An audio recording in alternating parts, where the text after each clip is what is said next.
தன் சரீர இச்சைக்காக மருமகனே தெரியாம போற ஆட்கள், குடும்பத்துல ஊர்பட்ட துக்கம் இருக்குது, துக்கமெல்லாம் எனக்கு தேவையில்லை, என்னோட சந்தோஷம் தான் முக்கியம் சொல்லி அது அப்பாவோட மனைவிய அவனோட போற ஆள். இப்படிப்பட்ட ஆளை உயர்த்துறாருன்னா அவர் இருதய சாதாரண இருதயமாங்க. நம்ம என்ன சொல்லுவோம், வீட்டு பக்கம் வந்துடாத, ஜாக்கிரதை, நான் எனக்கு அப்பா இல்ல, எனக்கு மகன் இல்ல, வெளியே போ அப்படின்னு சொல்லிடுவோம். செய்யலைங்க. இன்னொரு கூத்த பாருங்க, இந்த யாக்கோபுக்கு ஒரு பிள்ளை இருந்துச்சு, தீனால். அந்த பிள்ளை சொல்லிச்சு, நான் ஊரை சுத்தி பாக்குறேன்னு போகும்போது சும்மா போயிருக்கணும், அப்படி மேக்கப் அள்ளிட்டு போச்சு. போன உடனேயே ஒருத்தர் தூக்கிட்டு போய் என்ன பண்ணிட்டான், அவளை கெடுத்துட்டான்.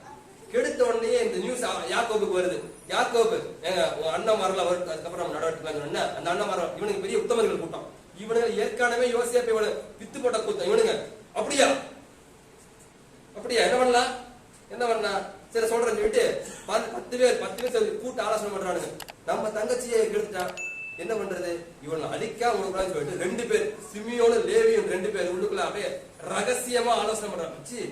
நம்ம தங்கச்சியை கெடுத்தவனுங்க ஊரே இருக்கக்கூடாதான் அப்படின்னு சொல்லி ஒரு யோசனை பண்றாங்க. என்ன யோசனைன்னா, அந்த காலத்துல விருத்த சரன்னு சொல்லுவாங்க, நுனித்தோலை அறுக்கிறது. அந்த நுனித்தோலை நீங்க அறுத்தீங்கன்னா நாங்க எங்க பிள்ளைய உங்களுக்கு தருவோம், நீங்களும் நானும் சம்மதியாகலாம் சொல்றாங்க. ஆனா கான்செப்ட் என்னன்னா, அந்த நுனித்தோலை அறுத்த நாள்ல அறுத்துட்டு ஒரு 3 நாள் கழிச்சு செமையான வலி இருக்கும், எந்த ஒரு வேலை செய்ய முடியாது. அப்போ அவங்களும் ஒத்துட்டாங்க. சரி, நாங்க ஊராது எல்லாருமே சேர்ந்து என்ன பண்றோம், இந்த காரியத்துக்கு உடன் வர்றோம், நீங்களும் நானும் சம்மதியா இருப்பேன்னு சொல்லிட்டு அவங்க சம்மதி ஆகிட்டானுங்க. அந்த விருது செல்லம் நடந்துச்சு. 3ஆவது நாள் வலி உண்டாகுது. அப்ப இவனுக்கு 2 பேரும் என்ன பண்றானுங்க, டேய் அவனுக்கு வலியினால எவனும் நம்மளை அட்டாக் பண்ண முடியாது, எர்ரா பட்டயத்தைன்னு சொல்லிட்டு கத்தி எடுத்து போய் ஊரையே கொடுத்தானுங்க. இப்படிப்பட்ட ஒரு கொலைகாரன் உயர்த்த முடியுமாங்க சொல்லுங்க? வசனம் சொல்ல ஊருக்கு டைம் போயிட்டு இருக்கு, அதனால தகடன்னு சொல்லிட்டு போயிடுறேன். பொறாம எரிச்சல்னால தம்பிமாரை வித்து போட்ட கேங்கு, மருமகள் தெரியாம அவளோட சயனிச்ச கேங்கு, துக்கத்தை குடும்பமே துக்கத்தில் இருக்கும்போது ஏன் சந்தோஷம் தான் பெருசுன்னு சொல்லி இப்படி போன ஆளு. இங்க பாரு, இவனுங்க பாருங்க, அவனுங்களே வாலண்டியரா வந்து நாங்க பண்ணது தப்புதான் உங்க தங்கச்சி கல்யாணம் பண்ணிக்கணும்னு சொன்னாலும் ஊரையே அழிக்கிற கூட்டங்க. எப்படிப்பட்ட ஆளு பாருங்க. ஆனா இவனுங்களையும் ஆர்டர் மன்னிச்சாருங்க. இப்படி ஒரு ஆர்டர் நீங்க கேள்விப்பட்டீங்களா வாழ்க்கையில? சொல்லுங்க கேள்வியப்பட்டுக்க முடியாதுங்க. எனக்கு அப்பா அம்மாவே அப்படி இருக்க மாட்டாங்க. சொல்லுங்க, அப்பா அம்மாவே பண்ண மாட்டாங்க, இருக்க மாட்டாங்க. எனக்கு தெரிஞ்ச ஒரு அண்ணன் வந்து ஆட்டோ டிரைவர் ஆட்டோல பார்த்தாரு. அவங்களுக்கு அவங்க திருவள்ளியே ஒரு அக்கா இருந்தாங்க, அவங்க ரொம்ப பணக்காரு. அவங்களுக்கு ஒரே பிள்ளை இருந்துச்சு. அந்த புள்ள வந்து இந்த ஆட்டோ காரர் கூட ஓடி போயிடுச்சு. கல்யாணம் பண்ணிட்டாங்க. கல்யாணம் பண்ண பிறகு ஒருத்தர் வந்து அவங்களை பார்த்து இருக்காரு. என்னங்க அப்படி ஆகி போச்சுன்னு, இன்னும் கொஞ்ச நாள்ல குழந்தை பார்க்கறோமே, அப்புறம் ஏத்துக்கணும் நடத்துக்கு. அந்த குழந்தை பிறந்துச்சுன்னா அந்த குழந்தைய தலையிலேயே போட்டு மண்டையை உடைப்பாங்க. எப்படி? அவ்வளவு கோபம், அவ்வளவு வெறி. ஒரு சின்ன தப்புதான் முடிஞ்சு போச்சு. ஏற்றுக்கொள்றதுக்கு என்ன ஆகாது, மனசு வராது. ஆனா ஆண்டவர் பாருங்க, எவ்வளவு தப்பு பண்ணாலும் எப்படியா, அது இருதயமா என்னையா அது என்னையா இது விளங்க வைக்க முடியாதுங்க, விளங்கவே வைக்க முடியாது. அந்த ஊட்டு கேள்விப்பட்டீங்களா? தண்ணி ஊட்டு, அந்த தண்ணி வந்து நிக்குமா போயிட்டே இருக்குமா? போய்கிட்டே இருக்கும், அதுக்கு முடிவே இல்லை. அந்த மாதிரி தான் ஆண்டோடைய இருதயம் வந்து அன்பின் ஊற்றுன்னு சொல்லலாம், அவ்வளவுதான் சொல்ல முடியும். இதுக்குமே விளக்க முடியாதனால தண்ணி பீச்சு அடிச்சுக்கிட்டே இருக்குமே தவிர ஓயவே ஓயாது. என்ன வசனம் போட்டிருக்கு? சகலத்தையும் தாங்கும் தேவ அன்பு. அந்த அன்புக்கு முன்னாடி தேவ அன்பு சகலத்தையும் தாங்கும். என்ன பண்ணாலும், எப்படி அட்டுழியம் பண்ணி அசிங்கம் பண்ண குடிச்சுட்டே வந்தாலும் அவனை ஏற்றுதாங்க கொள்வார் ஆண்டவர். இதுக்கு பிறகு சொல்ல முடியாது, இதுக்கு பிறகு அவருடைய அன்பை விளக்க முடியும். இப்படிப்பட்ட ஆளு இருக்கு. ஆண்டவர் செஞ்ச காரியத்தை பாருங்க, இன்னும் பாருங்க. சரி, போயிடலாம். பாருங்க, ஆதியாகமம் 35 1, 2, 3, 4. இவனுக்கு வந்து இந்த காரியத்தை செஞ்ச உடனேயே அந்த ஊரே சுட்டு கொடுத்துட்டானுங்க. அப்ப இவனுக்கு யாக்கோபு பயமாயிருச்சு. எப்பா, இந்த ஊர்ல இருந்தா நான் ஆபத்து இருந்துன்னு சொல்லிட்டு போலாமான்னு சொல்லிட்டு ஆண்டோட ஜெபம் பண்ண. ஆண்டவர் சொல்றாரு, நீ பெத்தேலுக்கு போ. நான் ஸ்டார்டிங்ல உனக்கு ஆரம்பத்துல உனக்கு தரிசனம் பண்ணார்ல, அந்த இடத்துக்கு போன்னு சொல்லும் போது ஆண்டவர் சொன்ன உடனே யாக்கோபு சொல்றாரு, ஆனாலும் யாக்கோபு, உங்க ஆலயங்கள்ட்ட நிறைய பேருக்கு அந்நிய தெய்வம் இருக்கு. என்ன இருக்குது? அந்நிய தெய்வம் அது விக்கிரகம். நான் தான் போன டைமே சொன்னேன், ஜபமாலை, சொரூபம், கேண்டில், மெழுகுவத்தி, அந்த இது நவநாள் ஜபம், அந்த ஜபம், இந்த ஜபம் அப்படின்னு யாக்கோபுக்கு கொடுத்துட்டே என்ன இருந்துச்சு? ஒவ்வொரு சொரூபம். அப்ப யாக்கோபு சொன்னாரு, எல்லா சொரூபத்தையும் தூர வீசிட்டு பெத்தேலுக்கு என்ன பண்ணலாம்? பெத்தேலுக்கு போலாம். இந்த கூட்டத்தை யார் சொல்லிக்கிறார் ஆண்டவர்? விக்கிர ஆராதனை இருக்குது, விபச்சாரம் இருக்குது, கோபம் இருக்குது, எரிச்சல் இருக்குது, சகோதரனை விட்டு போற பழக்க வழக்கம் இருக்குது. ஒருத்தனை அங்கீகரிச்சு ஏற்றுக்கொள்ள முடியல, அவனே வரான்ப்பா, அவன் காலில் வந்து விழுந்து அவன் விடைய கூட்டி போறான்னு சொல்றான்ப்பா. அவன் ராஜாவோட பையங்க. ராஜாவோட பையனை காட்டுவனுக்கு வேற என்ன ஆள் வரணும்? உனக்கு பல தேசத்து ஆள் வரணுமோ? இருக்கிறதே ஒரு தேசத்து ஆளுதான். இதுக்கப்புறம் இந்த பையனுக்கு பாட்டு வேற என்ன என் பையன் வேணும்? அவனே சொல்றான், நம்ம சம்மதிக்கலாங்கன்னு சொன்னா அவ்வளவு அப்படி கோபத்தை அடக்க முடியாத அளவுக்கு வெறி வெறி வெறி. பாருங்க, இப்படிப்பட்ட ஆட்களை உயர்த்துவாருன்னா இது என்னங்க? இது எப்படிங்க? இது எப்படிங்க? நல்லா கவனிங்க. தேங்காய் இருக்குது, தேங்காய் உடைச்சாதான் உள்ள இருக்க மதுரமான தண்ணி வரும். இப்படிப்பட்ட கடினமான ஆட்கள் மேல தேவ அன்பு பட்டுச்சுன்னு வைங்க, ஒட்டச்சு விழுகும், உள்ள மதுரமான தண்ணி வரும். புரிஞ்சுங்களா? அதை உடைக்க என்ன தேவை? தேவ அன்பு தேவை, கல்லு தேவையில்லை. என்ன வேணும்? இருதயம் என்கிற அந்த தேங்காய் மாதிரி கடினமான ஓட்ட ஒட்டச்சு தண்ணி உள்ளது கொண்டு வரணும்னா தேவ அன்பு தான். நல்லா கவனிங்க. உலகத்தான் தண்டனை கொடுத்து திருத்துவான், ஆண்டவர் அன்பு கொடுத்து திருத்துவாரு. அந்த பண்ணவே மாட்டான். இதுதான் உலகத்துக்கும் ஆண்டவர் வித்தியாசம். தண்டனை கொடுத்தா கண்டிப்பா திரும்ப பண்றதுக்கு வாய்ப்பு இருக்குது. அன்பால் அடிச்சு திருத்திக்கிட்டா சாகர முடியாத வழி இருக்கும், தப்பு பண்ண மாட்டான். இளையகுமாரனுக்கு சாப்பாடு போடும்போது சாப்பாட்டை வாயில வைக்கும் போது என்ன நடந்துச்சு? பன்னியோட தவுட்டத்தின ஞாபகம் வந்துச்சு. பன்னியோட தவுட்டத்தின போனா ஓடி வந்து அது பன்னிக்கு, உனக்கு இல்ல என்னது அந்த தவிடுகள் ஒரு நாள் சாப்பிட்டு பார்த்தேன். அது ருசியே இல்லைங்க. ருசி இல்லாத ஆளுகள் கூட தரமாட்டாங்க. அப்பா சாப்பிட்டு அப்பா கொடுத்த சாப்பாடு பட்டு வேட்டி சட்டை, தங்க மோதிரம், பேட்டா செப்பல் வாங்கி கொடுத்தவரே. பட்டி வேட்டி சட்டை, தங்க மோதிரம், பேட்டா செப்பல் வாங்கி கொடுத்தவரே. கரிசோறு பொங்க வச்சு கடா வெட்டி கொடுத்தவரே. கரிசோறு பொங்க வச்சு கடா வெட்டி கொடுத்தவரே. பட்டு வேட்டி சட்டை, தங்க மோதிரம், பேட்டா செப்பல் வாங்கி கொடுத்தவரே. பட்டு வேட்டி சட்டை, தங்க மோதிரம், பேட்டா செப்பல் வாங்கி கொடுத்தவரே. கரிசோறு பொங்க வச்சு கடா வெட்டி கொடுத்தவரே. கரிசோறு பொங்க வச்சு கடா வெட்டி கொடுத்தவரே. கரிசோறு பொங்க வச்சு கடா வெட்டி கொடுத்தவரே. கரிசோறு பொங்க வச்சு கடா வெட்டி கொடுத்தவரே. பாருங்க, அடுத்து பாருங்க. இத்தனை காரியம் அவனுக்கு இருந்தோம். ஒரு பஞ்சம் வந்துருச்சு, ஒரு பஞ்சம் வந்துருச்சு. அப்ப எல்லாம் சாப்பாட்டுக்கு வழி இல்லாம கஷ்டப்படுறாங்க.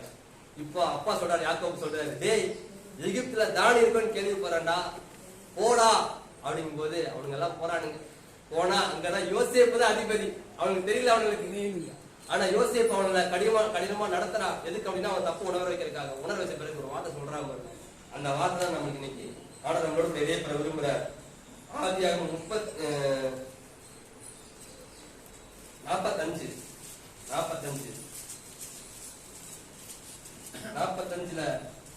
5 பாருங்க. என்ன யோசேப்பு சொல்ற வார்த்தையை பாருங்க. ஏன்னா டேய் என்னை வித்துட்டு வந்தீங்கல்ல, இப்ப நான் தாண்டா இந்த நாட்டுக்கு ராஜா, வந்தீங்கல்ல, இன்னைக்கு பூசை இருக்குது அப்படின்னு சொல்லிட்டு பூசை பண்ணீங்க. அவனுக்கு என்ன பண்றான் பாருங்க. அங்கசனம் பாருங்க. என்னை இவ்விடத்திலே வரும்படி விட்டு போட்டதினால் நீங்கள் சஞ்சலப்பட வேண்டாம். தயவு செஞ்சு நீங்க என்ன பண்ணாதீங்க, வருத்தப்படாதீங்கப்பா. என்ன பண்ணாதீங்க, வருத்தப்படாதீங்க. ஏன் வருத்தப்படாதீங்க? அது உங்களுக்கு சிரமம் இருக்கும் வேண்டாம். ஜீவரட்சணை செய்யும்படி தேவன் என்னை உங்களுக்கு முன்னே அனுப்பினார். தேசத்தில் இப்போது 2 வருஷமாக பஞ்சம் உண்டாயிருக்கிறது. இன்னும் 5 வருஷம் உணவும் மறுப்பும் இல்லாமல் பஞ்சமா இருக்கும். பாருங்க, 7ஆவது தான் அந்த ஆசீர்வாதம்.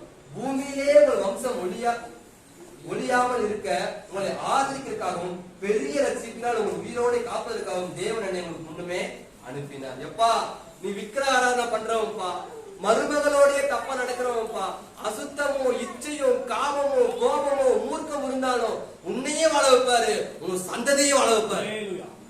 எப்படி எப்படி இதுதாங்க தேவன் அன்பு. தேவன் அன்பித்தாங்க. நீயும் ஜாகணும், உன் பிள்ளைங்க செத்து போண்டா பஞ்சத்துல உடலைங்க. பஞ்சம் வந்தப்ப ஆண்டவர் யோசேப்பின் மூலியமா அவங்க போசிக்கிறாருங்க. யோசேப் உயர்த்துறதா தெரியும் நம்மளுக்கு. ஆனா ஆண்டோட இருதயம் மறைஞ்சு கிடக்கிற இருதயத்தை நீங்க பார்க்க மாட்டீங்க. இங்க பாருங்க என்ன சொல்றாரு பாருங்க. பூமியிலே இது யோசேப்பு சொல்றாரு, ஆனா இது யார் திட்டம்? ஆண்டவர் திட்டம். பூமியிலே உங்க வம்சம் முடியாமல் இருக்க உங்களை ஆதரிக்க, அவங்க வம்சம் சாகக்கூடாதுப்பா, உங்க வம்சத்துக்கு அத்தனை பேர் வாழ்ந்து இருக்கணும்ப்பா, அதுக்கு நான் சாப்பாடு போடுறேன் ஐயா, வாயா நீ விட்டு போட்ட பரவாயில்ல வாயா, வந்து வீட்டை வந்து சாப்பிட்டியா, வீட்டு போட்ட சாப்பிடு. பாருங்க அடுத்து பாருங்க 7-8 பாருங்க. அதனால் நீங்கள் அல்ல தேவனே இவனுக்கு அனுப்பி என்னை பார்வோனுக்கு தகப்பனாகவும் அவன் குடும்பம் அனைத்திற்கும் கர்த்தராகவும் எகிப்து தேசம் முழுவதுக்கும் அதிகாரம் வைத்தால் நீங்கள் சீக்கிரமா என் தகப்பனத்துக்கு போய் தேவன் எகிப்து தேசம் முழுவதுக்கும் அதிகாரம் வைத்து சொல்லுங்கள் அப்படின்னு சொல்லிட்டு 11 பாருங்க. உமக்கும் உங்களுடைய குடும்பத்தாருக்கும் உங்களுக்கு யாருக்கும் வறுமை வராதபடி அங்கே உங்களை பராமரிப்பேன், இன்னும் 5 வருஷம் பஞ்சமா இருக்கும் என்று உடனே குமார யோசிப்பு சொல்ல சொன்னார் என்று சொல்லுங்கள். எப்பா வரப்போற எல்லா பஞ்சத்திலையும் நாட்கள்லயும் நான் உன் வாழ்க்கை உங்க குடும்பம் முழுவதும் நான் என்ன பண்றேன், சாப்பாடு போட்டு பராமரிப்பேன். இந்த அன்பை காட்டின உடனே அவன் இருதயம் ஒட்டது சுப்புன்னு ஆயிடுச்சு. எப்பா இவ்வளவு பெரிய அன்பை காட்டியப்பா, இந்த அன்புக்கு நான் யாரு இல்ல, பாத்திரவானே இல்லப்பா, அவனை விட்டு போட்டவன்ப்பா, நான் என் மருமகளோட போனவன்ப்பா, நான் துக்கம் நடந்த போது எங்க அப்பாவோட சம்சாரத்தோட அசிங்கம் பண்ண ஆள்பா, கோபத்தோட எரிச்சலோட நாட்டையே அழிச்சவன்ப்பா, விக்கிர ஆராதனை பண்றவன்ப்பா, எனக்காப்பா இது உனக்குதாயா, இதுதாயா அன்பின் வலிமை. தண்டிக்கிறனால மனசு உடையாது, பெறம்பு வேணா உடையும். அன்புதான் இதயத்தை சூப்பரா உடைச்சு நொறுக்கும். மிலிட்டரி மேன்லாம் பாத்தீங்கன்னா அவ்வளவு ஹார்டா இருப்பானு, அவனுக்கு இருதயத்துல உடைக்கணும்னா தேவ அன்பு எப்பேற்பட்ட இருதயத்துல உடைச்சு சுப்புனர் ஆக்கிடும். இவங்க சாதாரண ஆளுங்க, எல்லாம் ராட்சசனுங்க, அரக்கனை இவனுங்கெல்லாம். நான் சொன்ன பாத்தீங்கன்னா ஃப்ராடு அத்தனையும் ஃப்ராட கொண்டு வந்து வாடா டெய்லி பிரியாணிங்க. ஒரு நாள் தான் ஆட்டா திருடி தின்ன வா டெய்லி சாப்பாடு போடுறேன். திருடுறவனுக்கு பாருங்க விருந்து எப்படி, ஊதாரி பழம் போனவனுக்கு விருந்து, இவனுக்கு விருந்து. என்னையா ஆண்டவர் இவனு, என்னையா ஆண்டவர், என்னையா ஆண்டவர். அதான் சொன்னேன், உங்க அன்புல நான் அசந்து போனப்பா, உன் பாசத்துல பல உறவை பார்த்தம்பா. நீங்க பிரமிச்சு நிக்கணும் தவிர ஒண்ணுமே பண்ண முடியும். இவ்வளவு பெரிய அன்பா, இவ்வளவு பெரிய அன்பான, இவ்வளவு பெரிய அன்பு. ஏன்னா இருதயம் பெருசு பெருசு, கடலின் ஆழத்தை காட்டிலும் பெருசு, வான காட்டிலும் பெருசு பெருசு. அதுக்கப்புறம் பாருங்க, அப்பா எல்லாம் கூட்டு வந்துட்டானுங்க.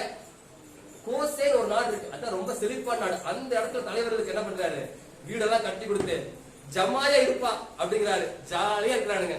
இப்ப அப்பா செத்து போயிட்டாரு.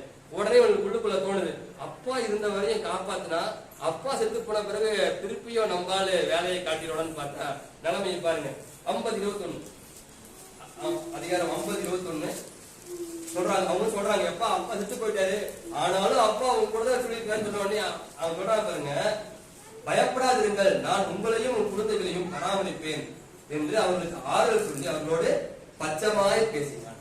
பாத்தீங்களா எப்படி பச்சமா. எப்பா அப்பா காலால உனக்கு வைக்கலப்பா, ஆண்டோடைய அன்பு எனக்கு தெரியும்பா, அந்த அன்பை உனக்கு கொடுக்குறப்பா, அந்த அன்பை வாழ்நாள் முழு என் கூடயே இருப்பா. மறந்துருப்பா, பண்ண துரோகத்தெல்லாம் மறந்துருப்பா, பண்ண துரோகத்தெல்லாத்தையும் மறந்துருப்பா. நீங்களும் அப்படிதான். அவங்க பண்ணிட்டாங்களா, எவ்வளவு பண்ணிட்டாங்களா, தேவன் அறியாம உனக்கு எதுவும் நேராது. ஒரு இந்த பாயிண்ட் கூட புரிஞ்சுக்குங்க. அவன் சொல்ற வார்த்தை என்னது, தேவனே நீ கொண்டு வந்தான்னு போட்டிருக்கு. உங்க குடும்பத்துல பிரச்சனை வருதா, சொந்தக்கார மத்தியில பிரச்சனை வருதா, ஆண்டவர் அறியாம வராது. அப்ப ஆண்டவர் அனுமதிக்கிறாருன்னா, நான் ஸ்டார்டிங்ல சொன்ன மாதிரி தான், ஆண்டவர் உங்களை தம்பக்கம் இழுக்கிறக்காக, உங்களை தம்பக்கம் இழுக்கிறக்காக மாமியாரை பயன்படுத்தலாம், மருமகளை பயன்படுத்தலாம், மகனை பயன்படுத்தலாம், மருமகனை பயன்படுத்தலாம், என்னைய பயன்படுத்தலாம், ஐயாவை பயன்படுத்தலாம், இந்த சின்ன பாப்பாவை யாரா வேணாலும் பயன்படுத்தலாம். ஆக மொத்தம் ஒரு கான்செப்ட் என்னது, தம் பக்கம் வரும். புரிஞ்ச தேவ அன்பு எப்படிப்பட்டதுன்னு இந்த விளக்கத்துக்கு நான் வசனமே எடுக்கல. வசனம் எடுத்தா தெரியும், பிச்சுட்டு போயிடும் டைம், சொல்ல வர கடைக்கு விட்டுருவேன். அதனால என்ன பண்ண இன்னைக்கு புரிஞ்சு நினைக்கிறேன். ஆண்டவர் இடைப்பட்ட ரெடியே என்னால ஒண்ணும் பண்ண முடியல. அப்ப நம்ம எழுந்து ஜெபம் பண்ணலாமா? எல்லாம் எழுந்திக்கலாம், எல்லாம் கண்ணுல முடியலாம். இன்னைக்கு ஆண்டவர் நம்ம இடைப்பட்டு ஸ்தோத்திரப்பா, நன்றியோடப்பா, நன்றியோட துதிக்கிறோம்ப்பா. நன்றி. இரக்கம் உள்ளவரே, மனதுருக்கம் நிறைந்தவரே, இரக்கம் உள்ளவரே, மனதுருக்கம் நிறைந்தவரே, நீடிய சாந்தம் பொறுமை அன்பு நிறைந்து வாழ்பவரே, நீடிய சாந்தம் பொறுமை அன்பு நிறைந்து வாழ்பவரே, என் இயேசு ராஜா ஸ்தோத்திரம், என் இயேசு ராஜா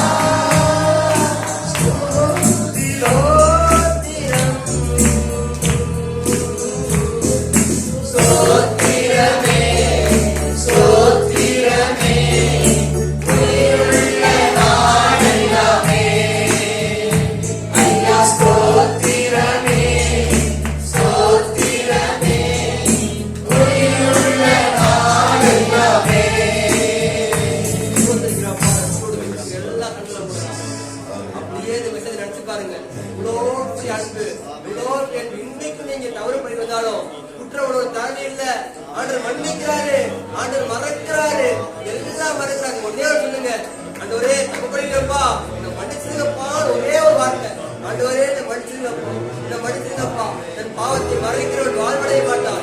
அது அறிக்கை செய்து விடுதலை இரக்கம் பெறுவான். அப்பா வந்து ஒவ்வொருக்காக சொல்லிக்கிறேன், ஒவ்வொரு சிறுபிள்ளைகளுக்காக, ஒவ்வொரு வாலிபர்களுக்காக, ஒவ்வொரு இடத்துல ஆண்கள், பெண்கள், முதியோர்கள், அப்பா பாசத்துக்காக, எனக்காக, எல்லாருக்காக சொல்லிக்கிறேன்ப்பா.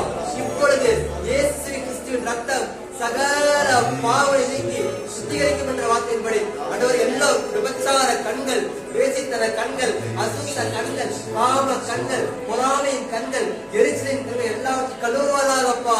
அப்பா சிந்தையில காணப்படக்கூடிய எல்லா தாறுமாறான சிந்தைகள், பொறாமைகள், எரிச்சல்கள், கசப்புகள், பழிவாங்குற தன்மைகள் எல்லாவற்றையும் கழுவீராக.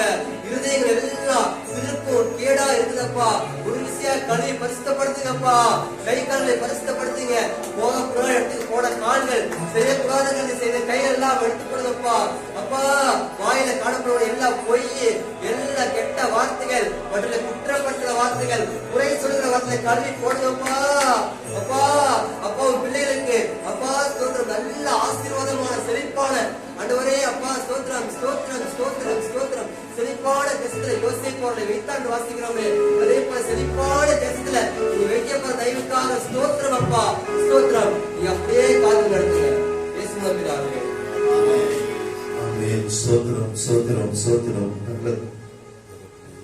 சோத்திரம் சோத்திரம் சோத்திரம். நல்ல தகப்பனே, நாங்கள் நன்றி செலுத்துகிறோம். நல்ல பரிசுத்தமான இந்த நாளில் தேவன் எங்களுக்கு கிருபையாய் நீர் கொடுத்ததற்காக சோத்திரமையா. அருமையான நல்ல ஒரு செய்தியை ஆண்டவரே தம்முடைய பிள்ளைகள் கேட்கும்படியான் ஆண்டவராகிய கர்த்தர் பாராட்டின நல்ல தயவிற்காக ஆண்டவரே நான் உங்களுக்கு நன்றி செலுத்துகிற நல்ல இரக்கங்களுக்காக, நல்ல கிருபைகளுக்காக ஸ்தோத்திரம் ஆண்டவரே. எங்கள் தேவனாகிய கர்த்தாவே, பரிசுத்தாவி உங்களுக்குள் வருவதும் அவர் பாவத்தை குறித்து, நீதியை குறித்தும், நியாய தீர்ப்பை குறித்து அவர் கண்டித்து உணர்த்துகிற தேவன் என்று சொல்லி பார்க்கிறோம். எங்கள் தேவன் இந்த நாளிலே கண்டித்து உணர்த்திருப்பதற்காக நன்றி.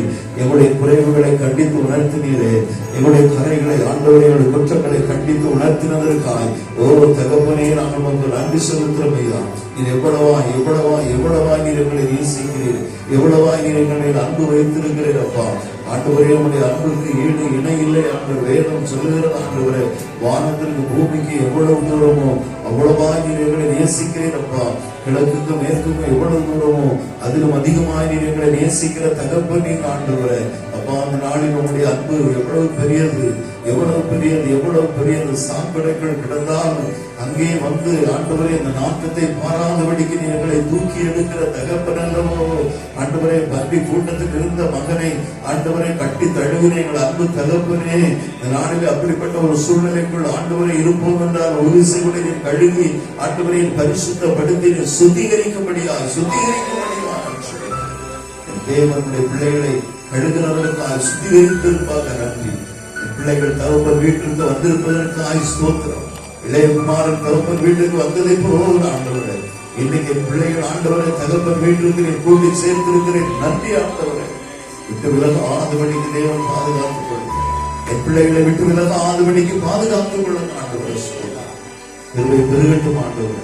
குழந்தைகள், வாலிபர்கள், பெரியவர்கள், முதியவர்கள் எல்லாரும் கரங்களிலே தருகிறோம். எல்லாரும் கரங்களிலே தருகிறோம். இந்த வருஷத்துல என் தேவனாகிய கர்த்தாவே, பரிசுத்தமுள்ள ஒரு சபையாய், தேவன் விரும்புகிற மணவாட்டி சபையாய் இந்த சபையை நீர் மாற்ற வேண்டுமாய், அதற்காக தான் ஆண்டவரே நீர் சோதரிக்கிற ஆண்டவரை அடித்து நொறுக்குகிறேன் என்று சொல்லி நாங்கள் பார்க்கிறோம். மகிமையாய் இறங்கி வாங்க, மகிமையாய் என் திருச்சபைக்குள் இறங்குங்க, என் பிள்ளைகளுக்குள் இறங்குங்க சுவாமி. தேவன் செய்து விட்டதற்காக புதிய கன மகிமை எல்லாம் நீங்க எடுத்துக்கொள்ளுங்க. இதா குமாரன் பரிசுத்த ஆவி நாமத்தின் பிள்ளைகளை நான் ஆசீர்வதிக்கிறேன். பரலோகத்திலிருந்து ஆசீர்வதிக்கிறார். இயேசு கிறிஸ்துவின் நாமத்தில் பிதாவே.